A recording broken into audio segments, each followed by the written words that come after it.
Hello students. चलिए आज की इस वीडियो में स्प्रिंग कांस्टेंट को नापते हैं। स्प्रिंग कांस्टेंट क्या होता है? इट्स जनरली रिप्रेजेंटेड बाय के। स्प्रिंग कांस्टेंट एक तरह से स्टिफनेस बताता है किसी भी स्प्रिंग की कि कितना स्टिफ है वो। जितना ज्यादा स्प्रिंग कांस्टेंट होगा, जितनी ज्यादा इसकी वैल्यू होगी, स्प्रिंग उतना स्टिफ होगा। व्हाट आई मीन टू से, उसको स्ट्रेच करना उतना मुश्किल होगा।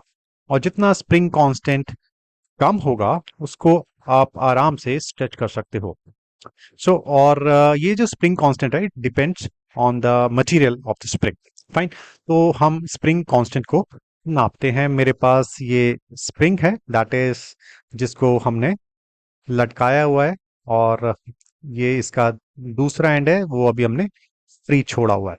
सो लेट्स सपोज इसका स्प्रिंग कांस्टेंट मैंने अज्यूम कर लिया कि अब मैं इसको नापना चाहता हूं कि what is the spring constant of the spring. चलिए अब एक काम करते हैं, मैं इससे एंड ए पर एक मास लटकाता हूँ।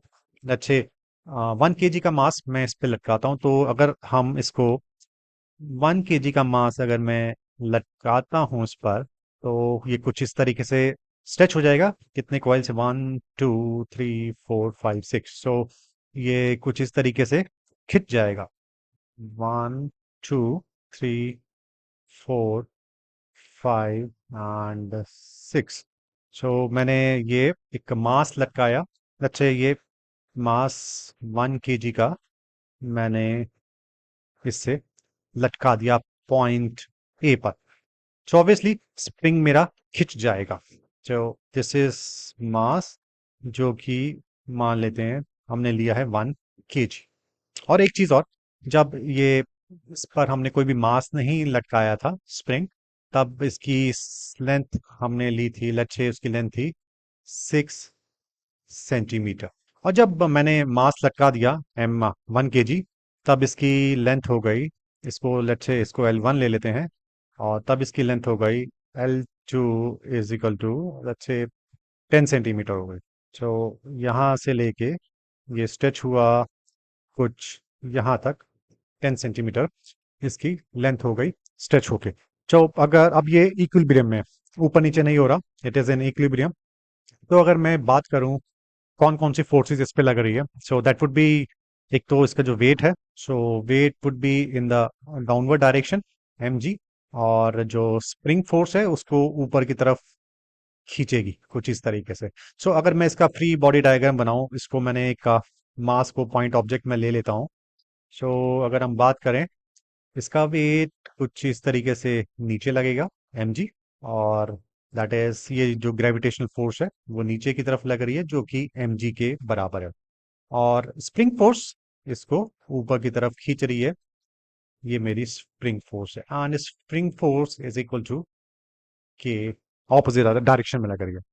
तो स्प्रिंग फोर्स ने जो वेट है, 1 kg मास हमने लगाया, लटकाया है इससे स्प्रिंग से, ये बैलेंस हो गया।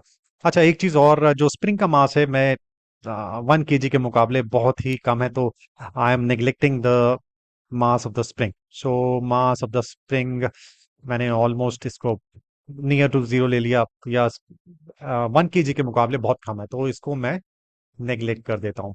हियर द पॉइंट इज कि how to find the spring constant. और इसको नेग्लेक्ट करने का मेरा जो उद्देश्य है वो ये है कि हमारी कैलकुलेशन आसान हो जाए और हमें तरीका पता लग जाए कि how to find the spring constant. So अब ये मेरा फ्री बॉडी डायग्राम है, और इक्विलिब्रियम में जो मेरी स्प्रिंग फोर्स होगी, that is force due to spring, should balance out the force due to gravity, जो कि मास को नीचे की तरफ खींच रही है।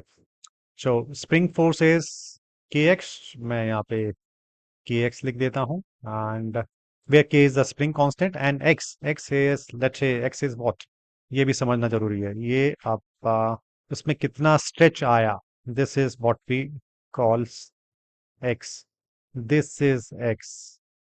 so ये मेरा x है। how much my spring is stretched from its initial position when I tied mass of 1 kg in the spring। तो ये मेरा x है। और x को अगर हम देखें, क्या x, व्हाट इज x? सो अगर मैं x की बात करूं तो x मेरा क्या होगा, that would be this 10 centimetre minus 6 centimetre, that is L2 minus L1. This would be my x. कितना स्ट्रेच हुआ. So now coming to gravitational force, my spring force would be balanced by the gravitational force, that is mg. और again k, if x multiply हो रहा है k से left hand side, तो अगर हम मैं इसको राइट हैंड साइड लेके जाऊंगा देन ये डिवाइड हो जाएगा. So my equation would become mg divided bye, this is my spring constant, इसको मुझे निकालना था तो मैंने इसको सिंगल आउट कर दिया. Now again mg divided bye x क्या है, L2 माइनस L1. तो मैंने x लिख दिया L2 minus L1. So this is my k. अब मुझे मास पता है, acceleration due to gravity is, वो भी हमें पता है, acceleration due to gravity is 9.8 metre per second square. इसको भी हम 10 ले लेते हैं ताकि हमारी कैलकुलेशन आसान हो जाए. 10 metre per second square, that is it is acceleration due to gravity को मैंने 10 ले लिया. Here we are taking approximate value so as to make our calculations easier. Fine. So मैं और L2 minus L1, that is L2 is 10 centimetre and L1 is 6 centimetre. सारी values मुझे पता है तो let us put it. Mass is 1 kg multiplied by acceleration due to gravity, I am taking 10 divided by L2 minus L1. L2 is 10 centimeter minus L1 is 6 centimeter. Fine. So ऊपर numerator में 1 into 10, 10 आएगा. Denominator में 10 centimetre minus 6 centimetre, 4 centimetre. So this is centimetre में है तो इसको मैं ऐसा यूनिट्स में कन्वर्ट करूंगा, मीटर में कन्वर्ट करूंगा. सो इसको कुछ इस तरीके से हम लिख सकते हैं.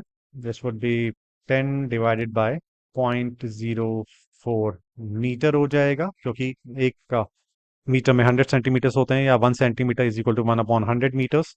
सो कुछ इस तरीके से हो जाएगा 10. और ये अगर पॉइंट ऊपर ले जाएंगे तो ये 1000 हो जाएगा. 100 से मल्टीप्लाई कर देते हैं और दिस वुड बी 4. तो ये 1000 डिवाइड बाय 4, ये हमारा आएगा 250. के की वैल्यू 250 आई. अब इसकी यूनिट्स क्या है? सो आप इधर देखो, के क्या है, k m g divided by x.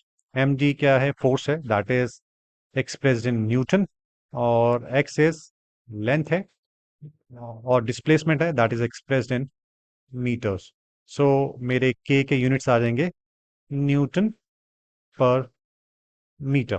जो ये मेरी वैल्यू निकल के आई कांस्टेंट के की. तो this is how we have found the value of spring constant k. अच्छा, एक चीज और, अगर मैं एक एग्जांपल लेता हूँ, मान लेता हूँ कि मैं जो मेरा मास है इसको मैं डबल कर देता हूँ. इंस्टेड ऑफ 1 kg अब मैं 2 kg का मास लटकाता हूँ. तो उस केस में ये कितना स्ट्रेच होगा, उस केस में स्ट्रेच कितना होगा वो अगर निकालें. जैसे मैंने 1 kg मास लगाया तो 10 सेंटीमीटर तक मेरी स्प्रिंग स्ट्रेच हो गई.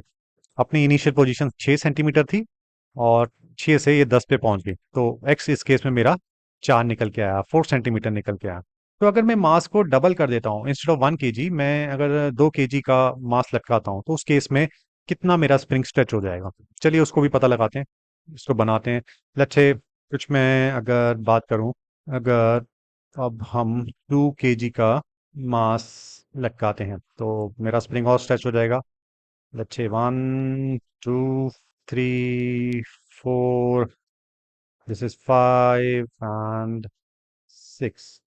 सो अब मेरा मास कुछ यहाँ पे आ जाने वाला है, और दिस इज माय 2 kg मास. तो इस केस में मेरी जो कितना स्ट्रेच हो गया होगा, ये इनिशियल पोजीशन से अगर मैं बात करूं, ये इनिशियल पोजीशन थी 6 सेंटीमीटर. अब इस केस में मेरा जो एक्स है दैट इज, वो है कुछ यहाँ से लेके यहाँ तक, ये मेरा एक्स है और ये मुझे फाइंड आउट करना है. ओके, लेट्स सी क्या करते हैं. अब वही चीज करेंगे जो अब इक्विलिब्रियम में, जब मास को हम लटकाएंगे, लटकाने के बाद छोड़ेंगे तो थोड़ा सा ऊपर नीचे होगा, ऐसे ऐसे. उसके बाद ये इक्विलिब्रियम पोजीशन अटेन कर लेगा. तो अगर हम फिर से इसका जो वेट है वो नीचे की तरफ लगेगा, दैट इज mg, और स्प्रिंग फोर्स ऊपर की तरफ लगेगी, दैट इज के एक्स। इक्विलिब्रियम कंडीशन में हम क्या लिखेंगे? जो मेरी फोर्स है, spring force just balances out my weight of the body. So kx would be equal to mg, and we know x इसमें क्या है? इसमें x है, अच्छे, ये जो, इसको चलिए L3 मान लेते हैं। L3 यहाँ से लेके यहाँ तक स्ट्रेच हो गई स्प्रिंग L3, और इसको हम L1 ही लेते हैं, 6 सेंटीमीटर। सो इस केस में मेरा x would be L3 minus L1 is equal to mg।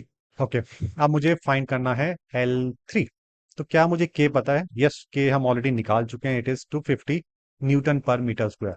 Spring constant, अगर एक ही स्प्रिंग को यूज कर रहे हैं तो स्प्रिंग कांस्टेंट उसका सेम ही रहेगा, चाहे आप मास 1 kg लगाइए या 2 kg या 10 kg। सेम मटेरियल है तो spring constant would remain the same, so we will take 250 newton per metre. तो मैं कुछ इस तरीके से लिख देता हूँ, L3 माइनस L1 के लेफ्ट हैंड साइड मल्टीप्लाई हो रहा है तो ऑब्वियसली राइट हैंड साइड जाके वो डिनोमिनेटर में आ जाएगा, mg divided by k। Fine, so पहले हम L3 माइनस L1 निकालते हैं, दैट इज पहले हम k निकालते हैं। तो क्या होगा? My mass is, in this case is, it is 2 kg। तो मैं 2 kg लेता हूँ, acceleration due to gravity same irrespective of mass, चाहे आप 1 kg लें या 2 kg लें, धरती सेम ही रेट से खींचेगी। सो 10 मीटर पर second square, and my spring constant would be 250। Fine, और ये मैंने जीरो से जीरो कैंसिल आउट किया, और ये कुछ इस तरीके से आ गया 2/25। अब मैं इसको अगर 2/25 को सॉल्व करता हूँ तो ये निकल के आता है 0.08 मीटर। सो मेरा x निकल के आया 0.08 मीटर्स, या इसको हम लिख सकते हैं 8 centimetres. x is 8 centimetre, this is अपनी इनिशियल पोजीशन से जो मेरा स्प्रिंग खिंचा जब इसमें हमने 2 kg मास लगाया, तो ये निकल के आया मेरा 8 centimetre. So what I do, मैं x मेरा 8 सेंटीमीटर निकल के आया, तो और मेरा x क्या है? My x is L3 minus L1। So L3 minus L1 is equal to 8 centimetre, and what is L1? L1 is 6 centimetre. तो मैं वैल्यू पुट करता हूँ इधर, L3 कुछ इस तरीके से लिख लेते हैं, L3 minus 6 centimetre is equal to 8 centimetre. So -6 right hand side जाके प्लस हो जाएगा, 8 सेंटीमीटर प्लस 6 सेंटीमीटर आ गया मेरा 14 सेंटीमीटर। सो मेरी जो स्प्रिंग है 14 सेंटीमीटर लंबी हो जाएगी अगर मैं 2 kg मास उस पर लटकाता हूँ, जिसका स्प्रिंग कांस्टेंट मेरे 250 न्यूटन पर मीटर है। अच्छा, एक चीज और समझते हैं, आप ये थोड़ा क्वालिटेटिवली समझ लेते हैं। जब 1 kg मास लटकाया था तब x की वैल्यू थी 4 सेंटीमीटर। जब मैंने मास को डबल कर दिया तो x की वैल्यू भी डबल हो गई, 8 सेंटीमीटर। उसमें खिंचाव जो स्ट्रेस था वो भी डबल हो गया। सो इस तरीके से हमने समझा how to find the spring constant. और अगर मास चेंज करते हैं, मास को डबल करते हैं, तो जो स्ट्रेच है स्प्रिंग में वो भी डबल हो जाता है। और एक चीज, spring constant remains the same, it depends on the material of the spring. और स्प्रिंग कांस्टेंट बताता है कि स्प्रिंग में कितनी स्टिफनेस है या कितना इलास्टिक है। जितनी ज्यादा वैल्यू होगी के की, स्प्रिंग उतना स्टिफ होगा। Thank you.